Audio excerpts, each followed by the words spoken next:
শেষ রাতে আল্লাহ পাক আসমানে নেমে আসেন, প্রথম আসমানে, এবং এই আহ্বান করতে থাকেন। তাই ওই সময় ওযু করার পরেই আপনি হাত তুলে আল্লাহর কাছে দোয়া করা শুরু করেন। আপনার যত চাওয়া পাওয়া আছে আল্লাহর কাছে ঢেলে দেন, ইনশাআল্লাহ আল্লাহ রাব্বুল আলামিন আপনাকে খালি হাতে ফেরাবেন না ইনশাআল্লাহ। আল্লাহ পাক তো এমন করে বলেছেন যে কেউ হাত তুলেছে আল্লাহর কাছে আর আল্লাহ পাক সেটাকে খালি ফিরিয়ে দিবেন, এটাতে আল্লাহ লজ্জা বোধ হয়। কথা বুঝতে পারছেন?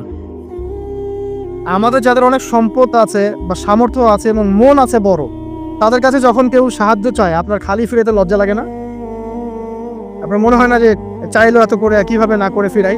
আছে না এমন মানুষ? আছে না? আসলে দান সৎকার করার জন্য সম্পদ লাগে না, দান সৎকার করার জন্য মন লাগে। কি লাগে? মন লাগে। দেখবেন অনেক কোটিয়াল আছে মানুষ, দান সৎকার করতে পারে না, জাকাতই তো দেয় না, দান সৎকার করবে কি? বাংলাদেশে যত কোটিপতিগুলো আছে সবার থেকে জাকাত নেওয়া শুরু করলে এদেশে কোনো দারিদ্রতা বলে কিছু থাকবে না, ইনশাআল্লাহ থাকবেই না, এটাই বাস্তব। কে উদ্ধার করবে সেই টাকা?